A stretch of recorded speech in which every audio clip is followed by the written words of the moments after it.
here. I'm so excited that you are here. My name's Harrison. I'm one of the pastors here. This is Carolyn, by the way. Give it up for Carolyn. You'll hear a little bit more from her in a second, but let me just say this real fast. If you're new with us, we are actually really excited that you are here. And I get visiting a new place. Sometimes there are a lot of questions by the end of it. So if you've got questions about what's going on or how to take a next step or anything like that, our team out in the lobby called Connecting Point is there for you, because we want to give you a gift for one, but also help you figure out what's next, all right?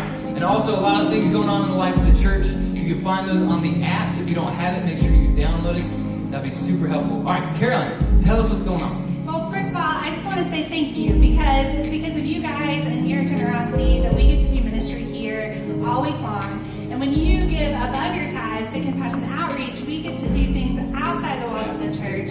You are making a difference in our communities and all over the world, which is super exciting. One of the ways that we really feel called to make a difference here locally is in our foster care system. You guys might not know that there's almost 1,000 kids in foster care just in our region alone. We looked around at our church and we said, we've got room for them. We have homes for those kids. We can make a difference. And so we have set a goal of trying to raise up 150 foster families who can provide a safe home where kids can meet Jesus and know that they are loved.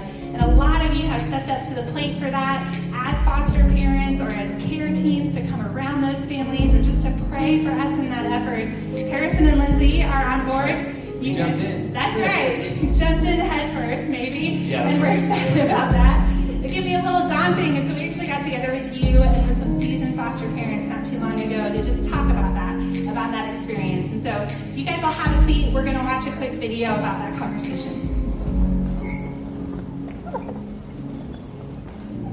Hey, Compassion family. My name is Harrison. I'm the campus pastor at the Henderson campus, and today we're hearing from some foster parents about their experience, especially at the church, as we're aiming at fostering compassion. We've been fostering since 2018. We've been fostering for about 11 years, and we in the current status right now at respite. We will be certified to foster, and right now we are doing only respite.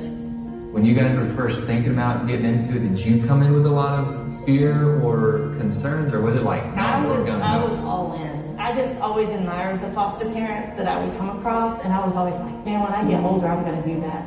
We ended up only having one child, and sure enough, later on, I was like, Matt, I really think it's time for us to do this. I had a little bit of trepidation at first, can I love another child like I can love my own biological child? But I pretty quickly got over that little hurdle. I was always fearful of embracing a child that then I'm going to have to give up. Attitude of gratitude. I changed that negative to a positive. Lord, thank you. Thank you for the opportunity that you gave us to grow in our faith, to keep this child. If you can make a difference and change a kid's life for a little while, you'll get over your heartbreak. Exactly. The biggest thing we hear from people is, oh, I couldn't do that. I would get too attached. You have to get attached, and it can be really hard. But God really guides you through it. It can be challenging. It can be emotional. You can get attached, but why not? Mm-hmm. You have to. I feel you have to. Why not? If you don't get attached, you're not doing them a really service. love them, you know? like they're your own. There is a level of attachment you have to have. We didn't come in with all the like extreme questions like, man, all of these kids are super messed up. What if they do something to our kids? And that's a legitimate fear when you've got a bunch of young kids.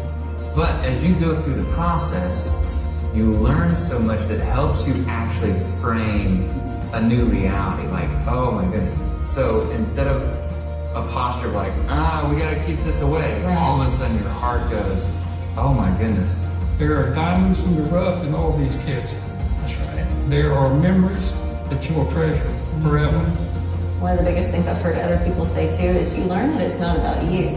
So whatever's best for that child is what you have to be okay with. Even when you think the system's wrong, all you're there to do is to take care of whatever child is put in your home for the moments that the child is there. And that's all you get.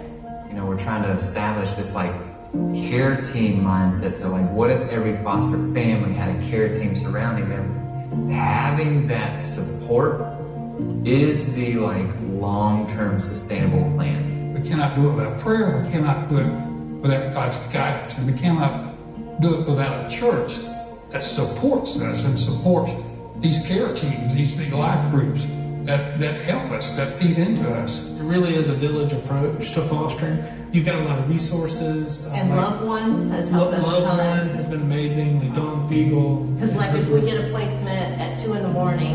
and I have like no 4T clothes, Dawn's like, what size do you need? And she's at my house the next day. And Pat, they gather up clothes for foster kids. They've helped us out.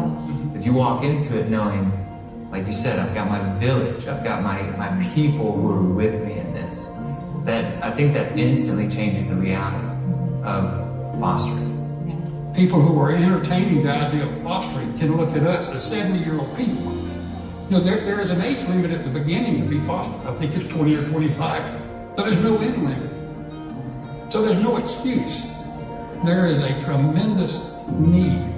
We can tell people and encourage people and remove some of the fears and some of the myths about it. We're not superhuman people. Right. I think something else that people believe about foster care is that you have to feel like you're good at it. So when I say that, here's what I mean. It's not an easy thing for me. And some people it is. It's easy for them to open up their homes. They have no problem with other kids. It doesn't stress them out. It does stress me out a little bit, but that doesn't mean I can't do it. I'm going to have to take steps of faith every time the phone rings and we're asked to take someone in, because it's not going to be easy. But it is going to be right, and it's going to be fruitful, and the Lord's going to bless that. And God is growing your faith, Yeah. Lindsay. And I admire you. You're not running away from the challenge. You're facing it head on. That's right. I'm trying. And it'll get easy. It'll get easy. And especially as a child is placed in your home for longer, they just become more of your family unit. This is a great ministry, and it's a great need. All you're required to do is give time and to love.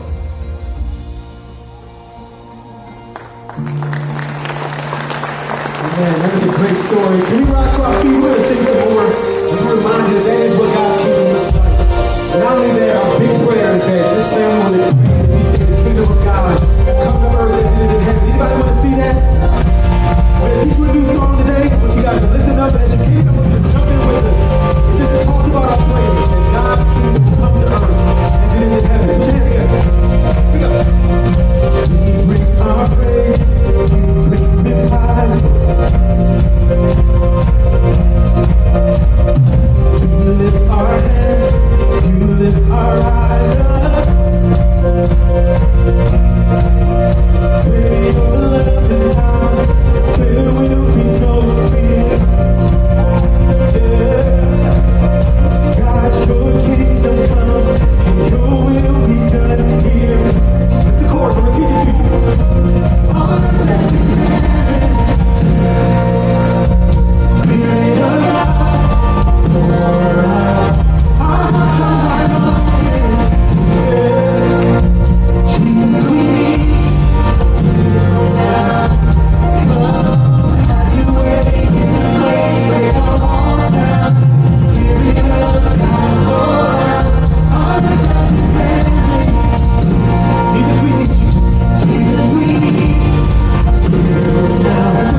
prayers. That's still what we want to see. Let's see the prayer together, guys.